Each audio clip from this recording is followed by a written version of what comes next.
Alright, here's our next problem. I just turned the machine on, and there's some points up on player 1. We'll see those reset. I wanted to show that game over and tilter on. Normally, that's when you turn the machine on, it's what happens. So let's hit the start button. Machine resets. Now I'm going to move the camera. Okay, see how the ball is on ball 1, up in the upper left-hand corner. I'm going to put some points on. Drain. Ball 2, put the points on and drain, moves to ball 3. Here's ball 3, makes the points, drain. Now we're on ball 4, some points, drain. Okay, ball 5, ignore that buzz right now, that's not part of the problem. Okay, ignore that buzz, that's another issue I got on the machine that just happened to pop up. But I just made 100 points on ball 5 and drained it, and the ball kicked out. And the flippers still work, so I'm going to see if I can score points with this ball, even though it's past ball 5. See, I get a chime, but I don't get any points, and I'm going to drain it. See how I got 100 points. Ball kicked out again. Again, it's not game over, it's not ball 5. So let's score 200 points. No, I can't. It only lets me score 100. Now I'm going to drain it. I get 100 points, kicks the ball out. It'll do this forever. What's our problem?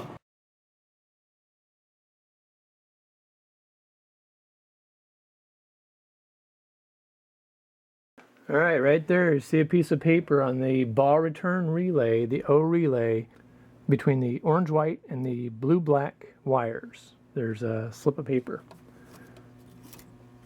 Pull it out.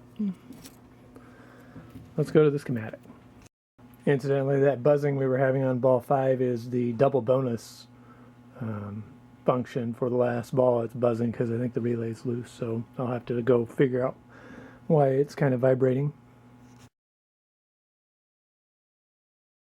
Alright, so even though I had a switch blocked open on the ball return relay, the focus of this episode is on the BX relay. So here is the BX relay, and that stands for last ball, by the way. The BX relay is the last ball relay.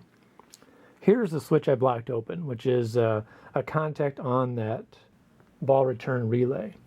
Since I had this blocked open, the BX relay could never trigger. So let's take a look at that BX relay in more detail. So there are 7 switch connections on there, and some of these are toggle, so it's like 2 switches as the relay actuates. It's going to go from normally closed to normally open, or they're just standard contacts, but I didn't want to get into some weird numbering scheme. There are 7 sets of contacts involved, and we'll go through a lot of these. One affects the add player, one affects the add replay, one affects the game over relay, one affects the ball return coil itself, the ball that kicks the ball out, or the coil that kicks the ball out. And then there are 3 that involve the lights. Not so much worried about the lights right now, but we'll see what we can see. So the first one that's obvious is right here, and that's a normally closed relay contact on the BX relay for the add player unit. So as the game's going along, this doesn't have any effect at all. It's only as this occurs, as the last ball relay closes, and that happens when the ball drains, it enables the BX relay. So when the ball is on the last ball and it drains, BX comes into play. And that happens with this part of the schematic here. It's very clever on Gottlieb's part, where the coin unit again is involved, and I think we may talk a little bit more in detail about this coin unit and the player unit, maybe even in this episode a little later. I might redraw this to be a little cleaner. But let's say for right now, for this conversation, it's going to work its way through the coin unit, through the player unit, and through the 3 to 5 ball adjustment. It's going to know it's the last ball of the game. When it drains, it's going to close this. BX enables, which basically toggles all BX connections.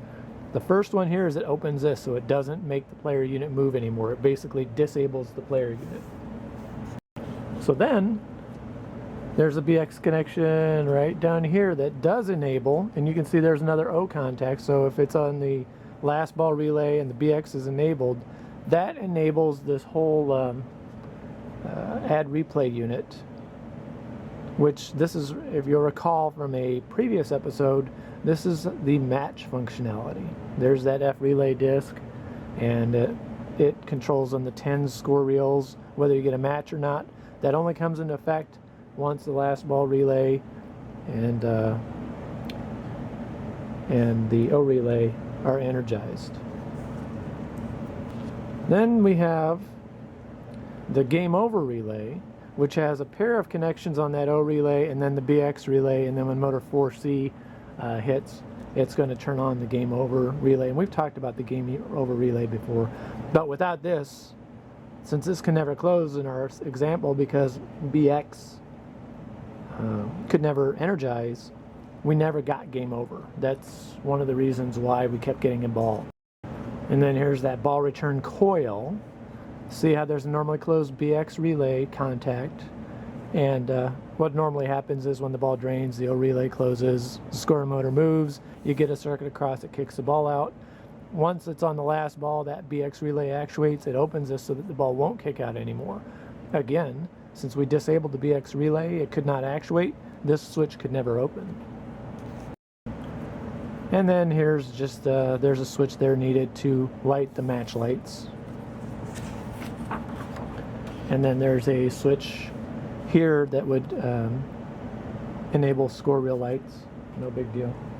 And then that last one was for a switch contact to the fourth player coin light. Not going to worry about that too much. And then I remember I mentioned that BX is a latching relay. So there's a BX reset. And you can see this is controlled through the R and the U relays and the P5A switch. These are at startup, they work completely normally. That's why I could turn the machine on, it would fully reset, because BX reset would go, and it's a latch relay, so it would reset the BX relay. Normal game operation would occur, and then things broke once we got to the last ball, and that BX relay could not energize, so all these other functions couldn't happen. So even though we're talking about BX, I want to show what that latching relay looks like. And I think I've shown this before. We're going to look at the AX relay, which is right here. And you can see there's a coil here and then a coil down here. And then those coils, watch right here, these plastic pieces. So as the relays pull in, this one will set the AX relay. And then when the coil down below pulls in, it resets it. And that's a mechanical latch. That way the coils don't have to stay on all the time.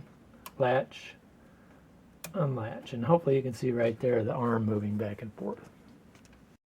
So now let's try to actually walk through this this circuitry that controls that player and last ball.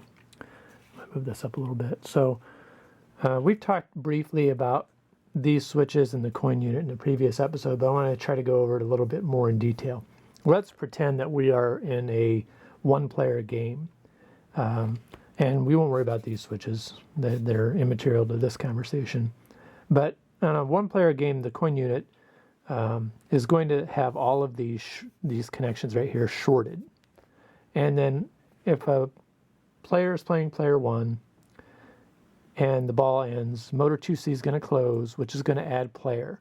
Well, as the player unit increments, it's going to go and it's going to close P2G, which, since this is shorted, will have a circuit. We'll move the add player again, and player 3G and player 4G, all of these are shorted so that if you're playing a one-player game, as soon as that ball drains, it's going to close this one, add player, close this one, add player, close this one, add player. That's what creates that operation on the machine where after a player playing one game drains, you see ding, ding, ding, where the lights on player 2, 3, and 4 score reels light real quick and it comes back to player 1. That's how that works. Now, if let's say you play a two-player game, well, it's going to open this switch. So what's going to happen is when player 1 drains, it's going to add player, it's going to move the player unit, and it's going to come to P2G, but this switch is open. So it's not going to advance the player unit. Player 2 will play, and then when player 2 drains, the circuit, again, motor 2C is going to go, it's going to add player, and it's going to move the player disc again. If we're in a two-player game, since these are shorted, it's going to skip 3, skip 4, go to 1. So that's how they handle multiple players taking turns. Now, how does that affect the BX relay? So let's look at this. This is 3-ball or 5-ball. If you're playing 3-ball and you move that up here, it's going to act on these switches. It's going to make those part of the circuit. But we're going to leave it as 5-ball, which means the 5-ball adjustment, these switches don't do anything in the player unit. All right, so then I started looking at this player unit, trying to figure out how this related to the P2, P3, P4, G switches. And the answer is they don't at all. They are parallel functions that rely on the coin unit. These are like splices off to a totally separate circuit. And I'll try to explain why it was confusing to me. First off, you can see here that for the last set of balls, number 16 is the first one, and it ties to this P2G line. So I was really scratching my head trying to understand how player 2 could be the first one. Well, the player unit is numbered starting with 0. Player 1 is position 0, 4, 8, 12, and 16 on the player unit. So position 16 is the 5th ball for player 1. So when the ball is, when player 1 is playing, and let's just say we're in a one-player game and player 1's on their 5th ball, this player unit will have this switch closed. But you'll note that it's connecting to the P2 circuit. And yeah, you kind of wonder, well, why is that? Well, think about the scenario and what we talked about a minute ago, where these are all shorted unless it's a multiplayer game, and then every time you add a player, one of them opens. Well, if we're playing a single-player game, this is shorted. So when player 1 reaches this point, and it's position 16 in the player unit, and this is shorted, the rest of this circuitry will enable when the ball drains. So when the ball drains for player 1 on ball 5, we'll have a circuit to BX. BX will actuate, it will energize, and remember up over here there's a BX normally closed connector that opens the add player. Basically it shuts the machine off. So then the question is, well, why does player 1 connect to player 2? And the reason for that is they're leveraging this coin unit. Let's say we're playing a 2-player game. Well, that means that this switch right here for player 2 is going to be open. Now, player 1 reaches ball 5. It's going to be on position 16. You don't want the game to end when player 1 drains because player 2 hasn't gone yet. So if you look at this circuit, yes, we have a connection here, but we don't have a connection here because this is open because we added a second player. So BX cannot actuate on player 1's ball 5. Instead, what happens is player 1 drains, just like before. Motor 2C is going to close, it's going to add a player, it's going to jump up to player 2. Since this is open, add player is not going to go, so player 2 gets to play.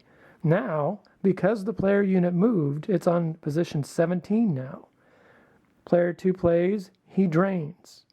All right, well, if that happens, we've got a connection here on 17 up to P3G. Player 3, there is no player 3, it's only 2 players playing, so this is shorted, which means we will have a circuit to BX, we'll energize BX, which will shut off the add player and shut down the game.